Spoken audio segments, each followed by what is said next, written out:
Chief wild life వార్డెన్కి ఆదేశాలు ఇవ్వడం, అది కూడా నేరుగా సుప్రీంకోర్టు ఇవ్వడం అంటే మరి దానికి మించిన ఇంకో వేదిక లేదు. కాబట్టి తప్పకుండా రాష్ట్ర ప్రభుత్వానికి కూడా ఇది అమలు చేయక తప్పదు.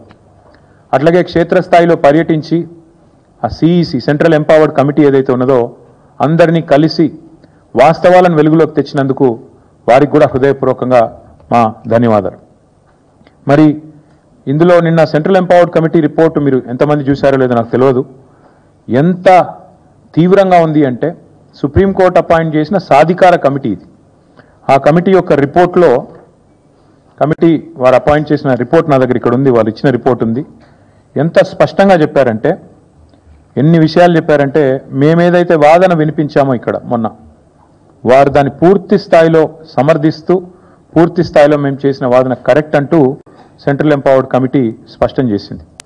మీరు చూసినట్టయితే వారు చెప్పిన కొన్ని మాటలు నేను యథాతథంగా కోట్ చేస్తున్నాను. I'm just merely coating the committees report. ఇది నా కవిత్వం కాదు.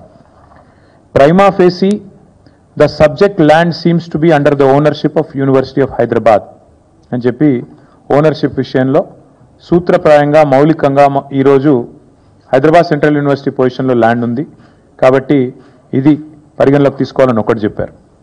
రెండవది వారు చెప్పిన మాట, until the ownership and legality of the land use are settled by this honorable court, all ongoing or proposed actions to mortgage, lease or commercially exploit the land by TGIAC may be stayed by this honorable court to prevent further financial and legal complications. ఈ విషయం తేలేదాకా, ఈ విషయం ownership విషయం కానీ legality of the land use అంటే అక్కడ అడవి ఉండగా కూడా అడవిని ధ్వంసం చేసి కట్టొచ్చా లేదా అనేది కానీ తేలేదాకా, సుప్రీంకోర్టు తేల్చేదాకా all ongoing or proposed actions to mortgage, to lease or to commercially exploit అంటే అక్కడ కట్టడాలు కానీ తాకట్టు పెట్టడాలు కానీ అట్లాగే లీజ్కి ఇవ్వడాలు కానీ ఇవన్నిటిని కూడా తక్షణమే ఆపే విధంగా స్టే చేసే విధంగా సుప్రీంకోర్టు చొరవ తీసుకోవాలని చెప్పి కూడా సెంట్రల్ ఎంపవర్డ్ కమిటీ నిన్న రిపోర్ట్లో చెప్పింది. అట్లాగే వారు చెప్పిన ఇంకొక మాట, in view of the seriousness of violations and potential financial impropriety, an independent investigation by any specialized agency may be ordered. చెప్పిన మాట మళ్ళీ ఒకసారి రిపీట్ చేస్తాను, ఇది ఇంపార్టెంట్ మాట. వారు సెంట్రల్ ఎంపవర్డ్ కమిటీ ఇచ్చిన మాట ఏంటంటే, చెప్పిన రిపోర్ట్ ఏంటంటే, in view of the seriousness of the violations and potential financial impropriety, ఇక్కడ జరిగిన ఆర్థిక పరమైన అవకతవకలు, ఇక్కడ జరిగిన ఉద్దేశపూర్వకమైన ఒక అరాచకత్వం ఏదైతే ఉందో దాన్ని దృష్టిలో పెట్టుకొని ఖచ్చితంగా మరి ఒక ఇండిపెండెంట్ ఇన్వెస్టిగేషన్ ఒక స్పెషలైజ్డ్ ఏజెన్సీ ద్వారా ఆర్డర్ చేయండి. ఇది నా మాట కాదు, సెంట్రల్ ఎంపవర్డ్ కమిటీ వారు ఇచ్చిన రిపోర్ట్. అంటే ఎగ్జాక్ట్గా ఇదే మాట నేను ఇక్కడ కూర్చొని వారం రోజుల కింద చెప్పాను. ఈ 10,000 కోట్ల కుంభకోణాన్ని బయటికి రావాలి అంటే, ఈ రాష్ట్ర ప్రభుత్వం చేసిన తప్పు బయటికి రావాలి అంటే RBI, serious fraud investigation office SFIO, CVC, CBI జోక్యం చేసుకోవాలి అని చెప్పి నేను ఇప్పటికే కోరినాను. వాళ్ళ మా వాదనను సమర్థిస్తూ మా వాదన కరెక్టే అని చెప్తూ ధృవీకరిస్తూ మరి ఇవాళ సెంట్రల్ ఎంపవర్డ్ కమిటీ ఇచ్చిన రిపోర్ట్ కూడా సుప్రీంకోర్టు చేతిలో ఉంది. కేంద్ర ప్రభుత్వం కూడా ఇప్పటికే పరిగణలోకి తీసుకుంటుందని మేము అనుకుంటా ఉన్నాం. అయితే ఇక్కడ ఆశ్చర్యం ఏమంటే, ఇవంతా మీకు తెలిసిందే. మోడీ గారు నిన్ననో మొన్ననో ఎక్కడనో ఒక దగ్గర హర్యానాలో మాట్లాడినారు. మోడీ గారిది ఎట్లుందంటే ఒక యాన్యువల్ సైకిల్ లెక్కున్నట్టుంది. సంవత్సరానికి ఒకసారి మాట్లాడతాడు. పోయిన ఏప్రిల్లో మాట్లాడింది. పోయిన ఏప్రిల్ 2024లో ఏమన్నాడు, తెలంగాణలో RR ట్యాక్స్ వసూలు అవుతుంది. కరెక్ట్గా 1 year కిందట, దానికి వార్షికోత్సవం కూడా అయిపోయింది. RR ట్యాక్స్ వసూలు అవుతుంది, విచ్చలవిడి దోపిడీ జరుగుతుంది తెలంగాణలో. RR tax, Rahul Revanth tax పేరిట వసూలకు పాల్పడుతున్నారు అని ఆయన ఆరోపిస్తే కింద ఈ లోకమైతే కోడై కూస్తున్నది. స్క్వేర్ ఫీట్కి 150 రూపాయలని, 100 రూపాయలని, హైదరాబాద్లో బిల్డింగ్ కట్టాలంటేనే హఫ్తా వసూలు టైప్లో అరాచకత్వం చెలరేగుతున్నదని లోకం కోడై కూస్తున్నది. బిల్డర్ని ఎవరన్నా మీరు పక్క తీసుకుపోయి మాట్లాడితే కష్టాలు కన్నీళ్లు తప్ప ఇంకోటి లేదు. మోడీ గారు మాట్లాడి RR ట్యాక్స్ అన్నదానికి వార్షికోత్సవం అయిపోయింది. ఏప్రిల్ 24లో మాట్లాడిండు. 25 దాకా ఏం కార్యవాయి లేదు, ఏం విచారణ లేదు, దానికి తదుపరి కార్యాచరణ ఏమీ లేదు. మళ్ళీ నిన్న మాట్లాడిండు ఏప్రిల్ 25. మళ్ళీ సంవత్సరానికి మెలకు వచ్చింది మోడీ గారికి. మెలకు వచ్చి మోడీ గారు నిన్న చెప్తారు ఏమని, అక్కడ మొత్తం చెట్లు కొట్టేస్తున్నారు, జంగల్ నాశనం చేస్తున్నారు, మొత్తం ఆగమాగం చేస్తున్నారు, బుల్డోజర్లను పంపినరు, అర్ధరాత్రి బుల్డోజర్లను పంపి ఆగమాగం చేస్తున్నది కాంగ్రెస్ ప్రభుత్వం తెలంగాణలో సెంట్రల్ యూనివర్సిటీ భూములలో అని చెప్పి మోడీ గారు హర్యానాలో మంచి ప్రవచనాలు చెప్పినట్టుగా నేను చూసిన. నేను నరేంద్ర మోడీ గారిని అడుగుతా ఉన్నా, this is the report of central empowered committee appointed by supreme court of India. Central empowered committee interim report लो स्पष्टंगा చెప్తున్నది. मोदी साहब मैं आपको अंग्रेजी में सुनाना चाहता हूं. सेंट्रल एम्पावर्ड कमिटी जो कि सुप्रीम कोर्ट से अपॉइंट किया गया, उन्होंने साफ साफ कहा कि in view of the seriousness of the violations and potential financial impropriety an independent investigation by any specialized agency may be ordered. This is the report, this is the recommendation of interim recommendation of the committee. Now I am demanding BJP, I am demanding Prime Minister Modi, अगर आप तहे दिल से ये चाहते हो कि यहां के जो कांग्रेस हुकूमत ने जो गलत काम किया हैदराबाद सेंट्रल यूनिवर्सिटी में, इसका अगर सच बाहर लाना है, इसमें अगर जो दोषी है उनको अगर शिक्षा देना है, या ये आपका अगर एजेंडा है, आपका अगर इच्छा है, मैं पूछना चाहता हूं आपसे, हमारे पार्टी की तरफ से, सेंट्रल एम्पावर्ड कमिटी कहने के बाद साफ साफ कि यहां पे फाइनेंशियल इम्प्रॉपर्टी है, वायोलेशंस हुए हैं, आप क्यों खामोश हो? भारत सरकार क्यों नहीं आगे आती है? भारत सरकार क्यों नहीं आगे आके कोई कार्रवाई शुरू करती है? हमने तो चिट्ठी लिख दी, पूरे डिटेल्स के साथ साथ हर किसी को हमने चिट्ठी लिखी. हमने लिखा हमारे पार्टी की तरफ से आरबीआई गवर्नर को, एसएफआईओ को, सीरियस फ्रॉड इन्वेस्टिगेशन ऑफिस को, साथ ही साथ हमने सीवीसी को, सेंट्रल विजिलेंस कमिश्नर, सीबीआई, हर किसी को हमने पूरा डिटेल के साथ, पूरा आधार के साथ हमने चिट्ठी लिखा. अगर वो बस नहीं है आपके लिए, अगर वो काफी नहीं है आपके लिए, तो मैं पूछना चाहता हूं क्या ये सेंट्रल एम्पावर्ड कमिटी का रिपोर्ट भी आपके लिए काफी नहीं है? अगर मोदी जी और बीजेपी लीडर कार्रवाई नहीं शुरू करते हैं और इमीडिएटली अगर इस बारे में कोई कार्रवाई नहीं शुरू करते हैं और एक्शन इमीडिएटली स्टार्ट नहीं करते हैं, हमें तो और तेलंगाना जनता को यह मानना पड़ेगा कि आप बातों वाले पार्टी है, काम तो कुछ करते नहीं हो. आपने अप्रैल 2024 में भी काफी कुछ कहा, कुछ किया तो नहीं. आरआर टैक्स आपने कहा, कुछ हुआ नहीं. 25 में भी फिर एक बार आप कह रहे हो हमारे साथ हमदर्दी जता रहे हो. क्यों नहीं आगे आते हो? क्यों नहीं जांच शुरू कराते हो? ये हम मोदी जी से पूछना चाहते हैं. మోదీ గారిని మేము అడిగేది ఒకటే, 2024-2025 ఏప్రిల్లో అప్పుడు ఒకసారి ఆర్ఆర్ ట్యాక్స్ అని, ఇప్పుడు ఒకసారి హెచ్సిలో ఏదో జరిగిపోయిందని చెప్పి ఆవేదన వ్యక్తం చేయడం కాదు, లిప్ సింపతి కాదు మేము కోరుకునేది. మీరు నిజంగానే చిత్తశుద్ధిగా ఉంటే పర్యావరణం విషయంలో, ఈ పర్యావరణాన్ని కాపాడే విషయంలో వెంటనే సెంట్రల్ ఎంపవర్డ్ కమిటీ చెప్పినట్టుగా ఇండిపెండెంట్ ఇన్వెస్టిగేషన్, ఒక సుప్రీంకోర్టు జడ్జిని వేయండి, ఒక సుప్రీంకోర్టు జడ్జిని అపాయింట్ చేయండి. మీరు వెంటనే ఇన్వెస్టిగేషన్కి ఆదేశించండి. లేదా మీ చేతిలో ఉన్న సంస్థలు, ఆర్బీఐ ఉంది, ఎస్ఎఫ్ఐఓ ఉంది, సివిసి ఉంది, సిబిఐ ఉంది, investigation agency of your choice. We demand answers from central government, union government. You come forward. Congress वाले एट्ला कापाड़तारु, राहुल गांधी नोरिप्पडु. हम जब भी कोई आपत हो मैं आ जाऊंगा, राहुल गांधी చెప్పిన డైలాగ్. మీకు ఆపద ఉంటే నేను వస్తా. రోహిత్ వేముల ఘటన జరిగినప్పుడు 2 సార్లు హైదరాబాద్ సెంట్రల్ యూనివర్సిటీకి వచ్చిన రాహుల్ గాంధీ గారు చెప్పిన మాట, మీకు ఎప్పుడు ఏ సమస్య ఉన్నా నేను వస్తా అన్నాడు. ఇప్పుడు పత్తా లేడు. అందుకే నేను అంటున్నా, కాంగ్రెస్ వాళ్ళు ఎట్లాగూ నోరు మెదపరు, వాళ్ళకు ఢిల్లీకి బ్యాగులు పోతున్నాయి, మూటలు పోతున్నాయి, వాళ్ళు నోరు తెరవరు. మీరెందుకు తెరుస్తలేరు? బీజేపీకి ఏం అడ్డం వస్తున్నది? ఇంత స్పష్టంగా సెంట్రల్ ఎంపవర్డ్ కమిటీ చెప్పిన తర్వాత, వేలాది వృక్షాలు కులగొట్టినారని మీరే చెప్తున్న తర్వాత, అక్కడ జంతువులకు మరి జాగలేకుండా చేసి వాటి సావులకు కారణమవుతున్నారని చెప్పిన తర్వాత మీరెందుకు ఈ వెనక్కిపోతున్నారని అడుగుతా ఉన్నాం. ఇంకా సెంట్రల్ ఎంపవర్డ్ కమిటీ ఎంత సీరియస్ అలిగేషన్స్ చేసిందంటే, వాళ్ళు చెప్పిన రిపోర్ట్ ఇది, పారా number 49. The manner in which TGIAC cleared the land raises serious questions regarding both intent and procedure. వాళ్ళ ఉద్దేశాలు, వాళ్ళు ఏ పద్ధతిలో పోయారో రెండింటి మీద కూడా మాకు తీవ్రమైన అనుమానాలు ఉన్నాయి. ఇది సెంట్రల్ ఎంపవర్డ్ కమిటీ చెప్పిన మాట. ఇంతటితో ఆగలేదు, ఇంకా చాలా చెప్పారు. వారు state government should have ideally looked into these facts while constituting an expert committee. Forest like ఏరియానా కాదా చూసుకోవాలి కదా స్టేట్ గవర్నమెంట్ అన్నారు. అట్లాగే ఏం చెప్పారు,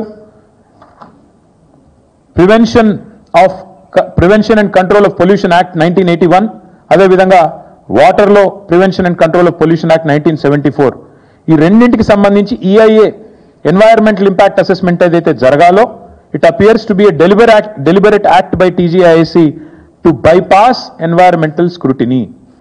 ఎన్వైరన్మెంటల్ స్క్రూటినీని బైపాస్ చేస్తూ ఈ రెండు చట్టాలను తుంగలో తొక్కుతూ 81 చట్టం, 74 చట్టం ఈ రెండింటిని తుంగలో దొక్కుతూ ఈఐఏ నోటిఫికేషన్ 2006 కూడా తుంగలో దొక్కుతూ డెలిబరేట్ గా టీజీఐసి పనిచేసింది అంటూ అభిశంసించింది సెంట్రల్ ఎంపవర్డ్ కమిటీ. అట్లాగే ఇంకా చాలా చెప్పారు. CEC after examination of historical documents and agreements the central empowered committee is of the opinion that the University of Hyderabad prima facie appears to be the rightful legal owner of the subject land. ఈ land ఎవరిదో కూడా వారు చెప్పారు. దాంతోపాటు ఏం చెప్పారు, ఇంకా ఘోరమైన మాట అన్నారు. Additionally public money has been put at risk as government funds are now subordinated to bond repayments tied to this disputed land. Shockingly, even a notified lake within the area has been mortgaged. ప్రజల పైసలు, రాష్ట్ర సంపద మీ దుందుడుకు చర్యల వల్ల ప్రమాదంలో పడింది. ఇది నా మాట కాదు, సెంట్రల్ ఎంపవర్డ్ కమిటీ మాట. ఇంకొక మాట అన్నారు, shockingly even a notified lake within the area has been mortgaged. ఎవడన్నా ప్రపంచంలో చెరువును తాకట్టు పెడతాడండి? నాకు అర్థం కాదు. రేవంత్ రెడ్డి లాంటి పిచ్చి సన్నాసి తప్ప ఒక చెరువును తాకట్టు పెట్టే విధవ ప్రభుత్వం అయితే ప్రపంచం లేదు ఉండదు, ఒక రేవంత్ రెడ్డి ప్రభుత్వం తప్ప. అది కూడా చెప్పింది సెంట్రల్ ఎంపవర్డ్ కమిటీ. అట్లాగే వారు చెప్పిన మాట, these actions call for investigation by a specialized agency, immediate judicial intervention and corrective steps to review and corrective steps so that issue of ownership of the subject land is decided. అట్లాగే ఇంకా చాలా చెప్పారు. Ecological richness గురించి, ఎట్లా వీళ్ళు తుంగలో దొక్కారు ఎన్ని చెట్లను, అట్లాగే మరి సిఈసి ఎక్స్పర్ట్ కమిటీ మరి ఆఫీసర్లను కూడా ఎట్లా అభిశంసించింది, ఇవన్నీ కూడా ఇంత వివరంగా ఈ రిపోర్ట్లో ఉన్నాయి. నేను మిమ్మల్ని కోరేదేమంటే, మీ ద్వారా భారత ప్రభుత్వాన్ని కూడా కోరేదేమంటే, మీరు డైలాగులు కొడితే సరిపోదు. మీ పార్టీ యొక్క స్టూడెంట్ యూనియన్ ఏబీవీపీ కూడా ఆందోళన చేసింది, మీ పార్టీ ఎమ్మెల్యేలు ఆందోళన చేశారు. మరి మీరెందుకు స్పందించట్లేదు కేంద్ర ప్రభుత్వాన్ని నేను అడుగుతున్నా. ఎందుకు రేవంత్ రెడ్డి గారి ప్రభుత్వాన్ని కాపాడే విషయంలో ఇంత ఆరాటపడుతున్నారని నేను అడుగుతా ఉన్నా. ఇక ముఖ్యమంత్రి గారి గురించి అయితే చెప్పాల్సిన అవసరం లేదు. ఆడ జింకలే లేవు, గుంటనక్కలు ఉన్నాయన్నారు. ఇవాళ గుంటనక్క ఎవరో సుప్రీంకోర్టు చెప్పింది. నిన్నటిదాకా ప్రచారం చేశారు, ఏఐ జనరేటెడ్ వీడియోలు అని చెప్పి కేసులు కూడా పెట్టారు. ఆఖరికి ఇంత మూర్ఖపు ప్రభుత్వం అంటే రీట్వీట్ చేస్తే కూడా కేసు పెట్టారు ఏఐ జనరేటెడ్ వీడియోలని. అరే నేను అడుగుతా ఉన్నా, మరి నిన్న గవాయి గారు అన్నారు అది ఏఐ జనరేటెడ్ కాదు, మన్ను కాదు, మేము చూసినాం వీడియోలు, ఆ మూగజీవుల ఆర్తనాదాలు విన్నాం. మరి గవాయి గారి మీద కూడా కేసు పెడతావా? పెడతాడేమో రేవంత్ రెడ్డి, పెట్టినా పెడతాడు. అంటే ఎంత మూర్ఖపు ప్రభుత్వం అంటే, ఇవాళ ఆడ చచ్చిపోతున్న జింకలు లేవంటాడు, గుంటనక్కలు ఉన్నాయంటాడు. ఇంకా దారుణం, అక్కడ మొత్తంగా అన్నిటికన్నా దారుణమైన విషయం, ఇవాళ చేయాల్సిందంతా ముఖ్యమంత్రి చేస్తాడు. ఈ దూకుడంతా ముఖ్యమంత్రిదే, ఆ పైసల వేట ముఖ్యమంత్రిది, మూటల వేట ముఖ్యమంత్రిది. కానీ బలి పశువులు అవుతున్నది ఎవరు? చీఫ్ సెక్రటరీ గారు, అధికారులు. అందుకే మేము అధికారులకు కూడా చెప్తున్నాం, జాగ్రత్తగా ఉండండి. ఇవాళ ఐఏఎస్ అధికారుల వంతు, ఫారెస్ట్ అధికారుల వంతు అయింది. నేను పోలీస్ అధికారులకు కూడా చెప్తా ఉన్నా, ఇష్టం వచ్చిన కేసులు పెడుతున్నారు. రేవంత్ రెడ్డి ప్రైవేట్ సైన్యం లాగా పనిచేస్తూ ఉన్నారు కొంతమంది, అందరిని అనను, కొంతమంది. ఆ కొంతమందికి నేను చెప్తున్నా, మిమ్మల్ని కూడా వదిలిపెట్టాం, మీ మీద కూడా సుప్రీంకోర్టుకు పోతాం. ఇష్టానుసారం చెలరేగిపోయి అడ్డమైన కేసులు పెడుతున్న పోలీస్ అధికారులు ఎవరైతే ఉన్నారో ఆ కొంతమందికి నేను చెప్తా ఉన్నా, అందరినీ కాదు. అందరూ ఉలిక్కిపడాల్సిన అవసరం లేదు. ఎవరైతే రేవంత్ రెడ్డి ప్రైవేట్ ముఠాలాగా పనిచేస్తున్నారో వాళ్ళకి నేను చెప్తున్నా, మీరు కూడా సుప్రీంకోర్టుకు పోయి మేము మిమ్మల్ని కూడా బయట పెడితే మీరు కూడా ఊచలు లెక్క పెట్టాల్సి వస్తుంది. మీరు కూడా సుప్రీంకోర్టుతో తలవాచి తిట్లు తినాల్సి వస్తుంది. మీకు కూడా ఇగో వీళ్ళకి పట్టిన గతే మీకు కూడా పడుతుంది. జాగ్రత్తగా ఉండండి. ఖచ్చితంగా పోతాం. ఇప్పటికే రీట్వీట్లు చేస్తే కేసులు, దానికి కూడా కేసు పెడతారండి. ప్రపంచంలో ఎక్కడ చూడలేదు ఇది. అంటే ఇంత మూర్ఖంగా మరి ఈ ప్రభుత్వం చేస్తున్న వ్యవహారాన్ని ఇవాళ సుప్రీంకోర్టు ఏదైతే ఎండగట్టిందో వారికి అభినందనలు తెలియజేస్తూ మరి మేము కూడా ఎదురు చూస్తాం. ఇవాళ 17వ తారీఖు నెలాఖరు దాకా చూస్తాం. ఎందుకంటే మోడీ గారి ప్రభుత్వం నిజంగా వారు ఏమైనా చెప్పేది నిజమా కాదా, బీజేపీకి ఏమైనా చిత్తశుద్ధి ఉన్నదా లేదా చూస్తాం. తర్వాత కూడా ఓపికగా కేంద్ర ప్రభుత్వ సంస్థల దగ్గరికి పోతాం. మా మీటింగ్ కూడా ఉంది ఏప్రిల్ 27. అది అయిపోయినాక కేంద్ర ప్రభుత్వ సంస్థల దగ్గరికి మా పార్టీ నుంచి పోతాం. పోయి వారికి ఆధారాలతో సహా మళ్ళీ ఇస్తాం, ఫిజికల్గా ఇస్తాం. అప్పుడు కూడా స్పందించకపోతే ప్రజాక్షేత్రంలో బీజేపీని కూడా తప్పకుండా ఎండగడతాం. మీకు చిత్తశుద్ధి లేదు, రేవంత్ రెడ్డి ప్రభుత్వాన్ని కాపాడుతున్నదే మీరు అని చెప్పాల్సి వస్తుంది. 1996లో ఇచ్చిన సుప్రీంకోర్టు తీర్పు నిన్న కూడా జస్టిస్ గవాయ్ కోట్ చేశారు. సుప్రీంకోర్టు తీర్పు చాలా స్పష్టంగా ఉంది. మేము ఇదివరకు కూడా చెప్పాం, మళ్ళా చెప్తున్నాం. ఏదైతే ఓనర్షిప్తో నిమిత్తం లేకుండా ఫారెస్ట్ క్యారెక్టరిస్టిక్ ఉంటే అది ఫారెస్ట్ ల్యాండే అని చెప్పిన తీర్పు ఏదైతే ఉందో దాన్ని కూడా తుంగలో దొక్కింది రాష్ట్ర ప్రభుత్వం. అందుకే మేమనేది ఈ ఆర్థిక దోపిడీ, ఈ పర్యావరణం మీద జరిగిన అరాచక దాడి, వీటన్నిటి విషయంలో ఖచ్చితంగా నరేంద్ర మోడీ గారు స్పందించాలి. స్పందించకపోతే మీకు కూడా ఇందులో కొంత పాపంలో వాటా ఉన్నది అని అనుకోక తప్పదు. చివరిగా నేను మళ్ళొకసారి అడుగుతా ఉన్నా, మళ్ళీ రాష్ట్ర ప్రభుత్వాన్ని అడుగుతున్నా. మేమేమే బెబ్బెబ్బే కాదు, ఎవరినో అడ్డం పెట్టుకుని శిఖండి రాజకీయం చేయడం కాదు. చిత్తశుద్ధి ఉంటే ముఖ్యమంత్రి రేవంత్ రెడ్డి బయటికి రావాలా. ఫార్ములా ఈ కేసులో నా మీద ఏదో అడ్డమైన ఆరోపణలు చేస్తే నేను చెప్పిన, నేను విధానపరమైన నిర్ణయం మంత్రిగా తీసుకున్నానని చెప్పిన, అధికారులను బలిపశువుని చేయలే. ఐఏఎస్ అధికారులను వాళ్ళను వీళ్ళను ముంగట దోసేసి నేను వెనకకు తప్పుకోలే. ఎస్, ఏమైనా ఆ విధానపరమైన నిర్ణయం విషయంలో మీకేమైనా అభ్యంతరం ఉంటే దానికి బాధ్యత నేను తీసుకుంటా అని చెప్పి ఇప్పుడు కూడా చెప్తున్నా. రాజకీయం అంటే అట్లా చేయాలి, అంతేగాని మంచి జరిగితే నాది, చెడు జరిగితే అధికారులది అని ముందు పెట్టి వాళ్ళని బలిపశువులను చేసే కుసంస్కారం మా పార్టీకి లేదు. ఇవాళ నేను రేవంత్ రెడ్డిని అడుగుతా ఉన్నా, నువ్వు చెప్పు, బయటికి రా. ఇప్పటిదాకా నోరు విప్పలే. 400 ఎకరాల భూమిని, నీది కాని భూమిని టీజీఐఏసీ తాకట్టు పెట్టి 10,000 కోట్ల అప్పు తీసుకోవడం తప్పు కాదా? నంబర్ 1. యాజమాన్య హక్కులు లేకుండా ఆర్థిక సంస్థలను, బ్యాంకులను మోసం చేయడం నేరం కాదా? నేను అడుగుతా ఉన్నా. ఆర్థిక సంస్థలను మోసం చేసిన ముఖ్యమంత్రిని, టీజీఐఏసీ సంస్థను విచారించకపోతే మోడీ గారి తప్పు కాదా? కేంద్ర ప్రభుత్వ తప్పు కాదా? సెంట్రల్ ఎంపవర్డ్ కమిటీ రిపోర్ట్ ఇంత స్పష్టంగా ఉన్న తర్వాత కూడా కేంద్ర ప్రభుత్వం యాక్ట్ చేయకపోతే కేంద్ర ప్రభుత్వం కూడా ఇందులో కంప్లిసిట్ కాదా? ఇందులో వారికి కూడా వాటా ఉందని అనుకోవడం తప్పు అవుతుందా? హడావుడిగా కుట్రపూరితంగా 170 కోట్ల రూపాయలను లోన్లు తీసుకొని రావడం కోసం ఒక బ్రోకర్ సంస్థకు అప్పచెప్పడం, కమిషన్ ఇవ్వడం ప్రజాధనాన్ని దుర్వినియోగం చేయడం కాదా?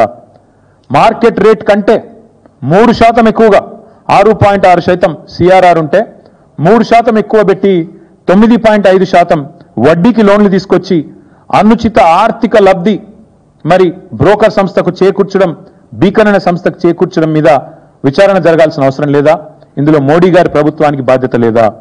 అన్ని రకాల నిబంధనలు తుంగలో దొక్కి పర్యావరణ హననానికి పాల్పడి భారీ అవినీతికి పాల్పడ్డ రాష్ట్ర ప్రభుత్వం, రాష్ట్ర ముఖ్యమంత్రి అధికారులను బలిపశువు చేస్తామంటే కుదరదు. ఖచ్చితంగా రాష్ట్ర ప్రభుత్వం, రాష్ట్ర ముఖ్యమంత్రి మీద వెంటనే మేము డిమాండ్ చేసిన విధంగా CBC, CBI, SFIO, RBI, SEBI investigation start చేయాలని చెప్పి మేము డిమాండ్ చేస్తా ఉన్నాం. కేంద్ర ప్రభుత్వానికి చిత్తశుద్ధి ఉంటే వచ్చే ఈ నెలాఖరు లోపల స్పందించండి. వెంటనే అవసరమైతే ఒక సుప్రీంకోర్టు సిట్టింగ్ జడ్జిని పెట్టండి, లేదా మీ ఇష్టమున్న ఏజెన్సీని ముంగట పెట్టండి, వెంటనే విచారణకు ఆదేశించండి అని చెప్పి డిమాండ్ చేస్తూ, మరి కేంద్ర ప్రభుత్వం మాటలతోనే సరిపెట్టకుండా, లిప్ సింపతితోనే సరిపెట్టకుండా నిజంగా ఈ విషయంలో సీరియస్గా ఉంటే ముందుకు రావాలని చెప్పి డిమాండ్ చేస్తూ మళ్ళొక్కసారి సుప్రీంకోర్టుకు తెలంగాణ ప్రజల పక్షాన హైదరాబాద్ సెంట్రల్ యూనివర్సిటీ విద్యార్థులు, అక్కడ పోరాటం చేసిన ప్రతి ఒక్కరి తరపున, మా పార్టీ తరపున హృదయపూర్వకంగా వారికి ధన్యవాదాలు, నమస్కారాలు.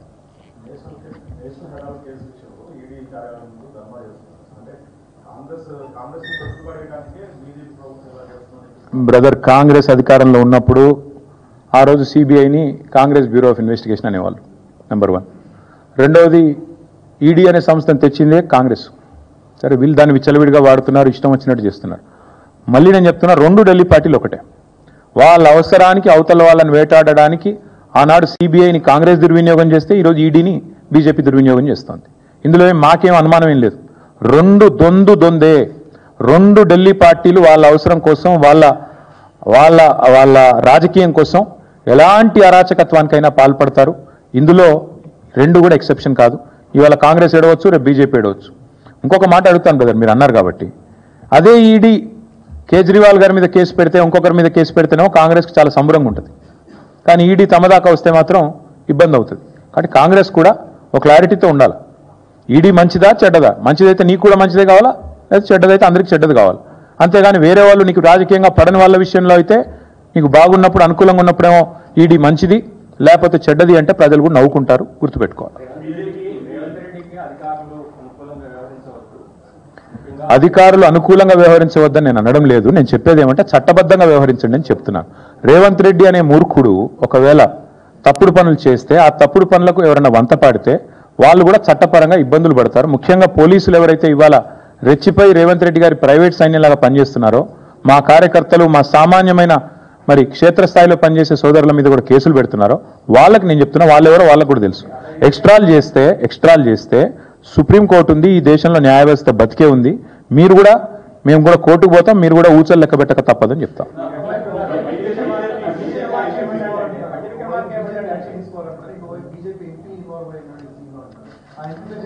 చెప్తా ఎందుకు తొందర, ఎందుకు ఇంకా మీకు అన్నిటికీ ఇంత తొందర పడితే ఎట్లా? మీరు సీక్వెల్ ఉంది మీ ముంగట. ఇప్పుడు నేను చెప్పిన మాట, మొన్న నేను చేసిన వాదన కరెక్ట్ అని ఎంపవర్డ్ కమిటీ, నాకు వాళ్ళు ఎవరో కూడా తెలియదు, సెంట్రల్ ఎంపవర్డ్ కమిటీ వాళ్ళు ధృవీకరించి మా పార్టీ వాదన కరెక్టు, మేము చేసిన వాదన అక్షర సత్యం అని వారు చెప్పారు ఈరోజు. దాని మీద తదుపరి కార్యాచరణ ఇవాళ మేం కాదుగా చేయాల్సింది, ప్రభుత్వంలో ఉన్న భారతీయ జనతా పార్టీ చేయాలి. ప్రధానమంత్రి గారి ఆవేదనాభరితమైన ప్రసంగం నేను విన్నాను. ఏమన్నారు? చెట్లు కొట్టేస్తున్నారు, అన్యాయం అయిపోయింది, బుల్డోజర్లు, కాంగ్రెస్ ప్రభుత్వం అరాచకం చేస్తుంది అన్నారు. మరి నిజంగా మీ ఆవేదన నిజమే అయితే, భారతీయ జనతా పార్టీకి పర్యావరణం మీద ప్రేమ నిజమే అయితే, తెలంగాణలో ఆర్థిక దోపిడీ ఏదైతే జరుగుతుందో దీని మీద మీకున్న అవగాహన నిజమే అయితే, సెంట్రల్ ఎంపవర్డ్ కమిటీ చెప్తున్నది వెంటనే ఇండిపెండెంట్ ఏజెన్సీ ద్వారా ఇన్వెస్టిగేట్ చేయించండి అని. చేయిస్తే అందరు దొరుకుతారు, ఆ బీజేపీ ఎంపీతో సహా అందరు దొరుకుతారు. ఇక నేనెందుకు పట్టి వాళ్ళ దొంగను వాళ్ళే పట్టిస్తారు.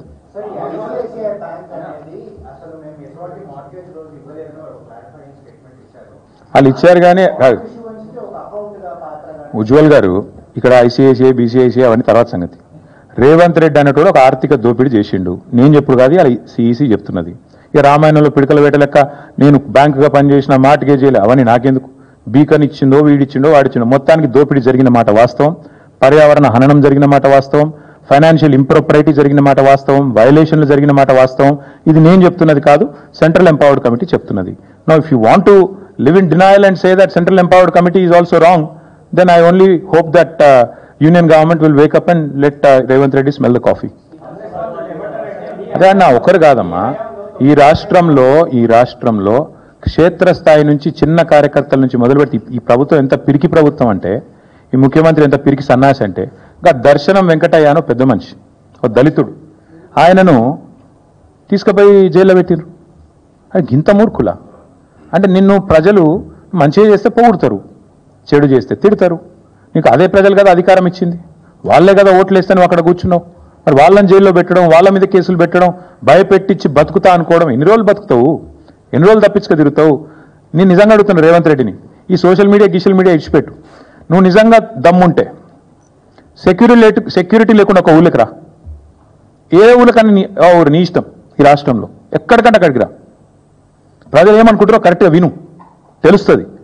ఇంకా సోషల్ మీడియాలో తిడుతున్నా తక్కువ, బయట తిట్లు వింటే మీరు ఒక్కొక్కరు చెవులకి రక్తాలు కారాలి, గట్లా తిడుతురు. వాస్తవం ఏంటి అంటే ప్రజలు మూడట్లుంది, ఆక్రోశం అట్లుంది. నిన్న మీరు చూశారు సత్తుపల్లిలో ఒక లేడీ ఆ వరి కుప్ప మీద కూర్చొని ఏడుస్తున్నది. శ్మశానంలో ఇలా ధాన్యం ఆరబోసుకునే పరిస్థితి వచ్చింది ఈయన వచ్చిన తర్వాత. అంటే ఇంత దరిద్ర పరిస్థితి ఉంటే నువ్వేమో విదేశాల్లో జల్సాలు చేస్తుంటే ప్రజలు ఖచ్చితంగా ఆక్రోశిస్తారు, తిడతారు. దానికి ఎవడేం చేస్తాడు? ప్రజాస్వామ్యంలో, ప్రజాపాలనలో ప్రజాస్వామిక స్ఫూర్తి ఉండాలి. ప్రజలు విమర్శిస్తే తీసుకోవాలి, పొగిడితే సంతోషపడాలి, తప్పే ఉంది అందులో.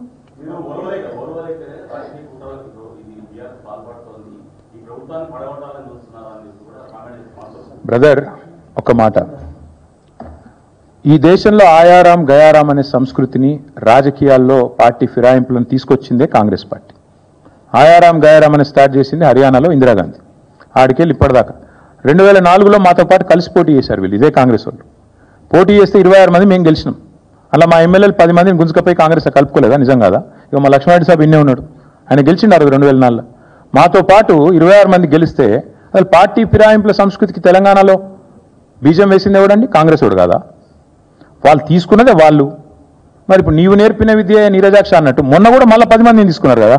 ఇప్పుడు పాపం వాళ్ళు ఎక్కడున్నారో వాళ్ళకి ఎదులో త్రిశంకు స్వర్గంలో కడియం శ్రీయర్ నడితే ఏ పార్టీలు ఉన్నాయంటే నాకేం తెలుసు అంటుండు. 10 మంది ఉన్నారు, ఏ పార్టీలు ఉన్నాయో ఎవడు చెప్పలేడు. పాపం వాళ్ళ బతుకంత ఘోరంగా అయిపోయింది వాళ్ళ అధ్వానంగా. నేనేమంటున్నా అంటే చేసిన వెధవ పనులన్నీ చేసి మా ప్రభుత్వాన్ని ఎవడో వడగొడతాడు. మేము వడగొట్టుడేంది? ఎప్పుడో బంగ్లాదేశ్ లెక్క తిరుగుబాటు వచ్చి ప్రజలకు తాను నిలగొట్టినా నిలగొడతారు మిమ్మల్ని. ఎందుకంటే మీరు చేసే లుచ్చ పనులకు ప్రజలకు కోపం వచ్చిందనుకో రోడ్ ఎక్కిండ్రు అనుకో వాళ్ళ ఆగ్రహం తట్టుకోలేకపోతే ఎవడేం చేస్తాడు దానికి? మీ ప్రభుత్వాన్ని కూలగొట్టాల్సిన ప్రభాకర్ రెడ్డి చెప్పింది అక్షర సత్యం. ప్రభాకర్ రెడ్డి కరెక్ట్గా చెప్పిండు. ఏం చెప్పిండు? ప్రజలు మా దగ్గరకు వచ్చి ఆక్రోషిస్తున్నారని చెప్పిండు. ఏమన్నాడు? అన్న మేము తిరుగుతున్నప్పుడు వచ్చిన వాళ్ళు వచ్చి అంటారు ఎన్ని రోజులు భరించాలి దరిద్రాన్ని, ఎత్తవతల వాడే రాదుండ్రన్న అంటున్నారు. మేము చేస్తామని చెప్పలేదు కదా, ప్రజలు చెప్తున్నారు, ఇట్లా అంటున్నారు. కొంతమంది అయితే మేము పైసలు కూడా చందాలు వేసుకొని ఇస్తాం రాబోయ్, వీళ్ళు కులగొట్టురు లొల్లిందని అంటున్నారు అని కూడా చెప్పిండు. ఎస్, మాతో కూడా అంటున్నారు, కానీ మేము కులగొడతామని చెప్తలేం. ఎస్, ఈ ప్రభుత్వం దరిద్రం, కాంగ్రెస్ కరోనా కంటే డేంజర్, ఎస్ ఇవన్నీ కరెక్టే. కానీ ప్రజలు నిర్ణయం తీసుకున్నారు. ప్రజాస్వామ్యంలో 5 ఏళ్ళు ఉండాలి. నిర్ణయం తీసుకుంటే ప్రజలకు కూడా తెలియాలి. You can make choices, but you are not free from the consequences of your choices. నేను ఎందుకు చెప్తున్నా అంటే, ఒక నిర్ణయం ప్రజలు తీసుకున్నారు. తీసుకున్న తర్వాత కాంగ్రెస్ అధికారంలో ఉంది. నేనైతే మనస్ఫూర్తి కోరుకుంటున్నా కాంగ్రెస్ 5 ఏళ్ళు ఉండాలి. రేవంత్ రెడ్డే ఉండాలి 5 ఏళ్ళు. ఎందుకంటే మళ్ళా 20 ఏళ్ళ తర్వాత ఎవరు కాంగ్రెస్ కోటేయడు. ఇది నా వ్యక్తిగత అభిప్రాయం. కాబట్టి మాకు ఈ దిక్కుమాలిన ప్రభుత్వాన్ని కూలగొట్టే ఆలోచన కానీ, ఎజెండా కానీ, కర్మ కానీ మాకు లేదు. అవసరమైతే సందర్భం వస్తే ప్రజలే రోడెక్కుతారు, తొక్కిలవతలు వాడేస్తారు. ఇంతకంటే పెద్ద పెద్ద నియంత్రణలే కొట్టుకపోయినారు. Thank you.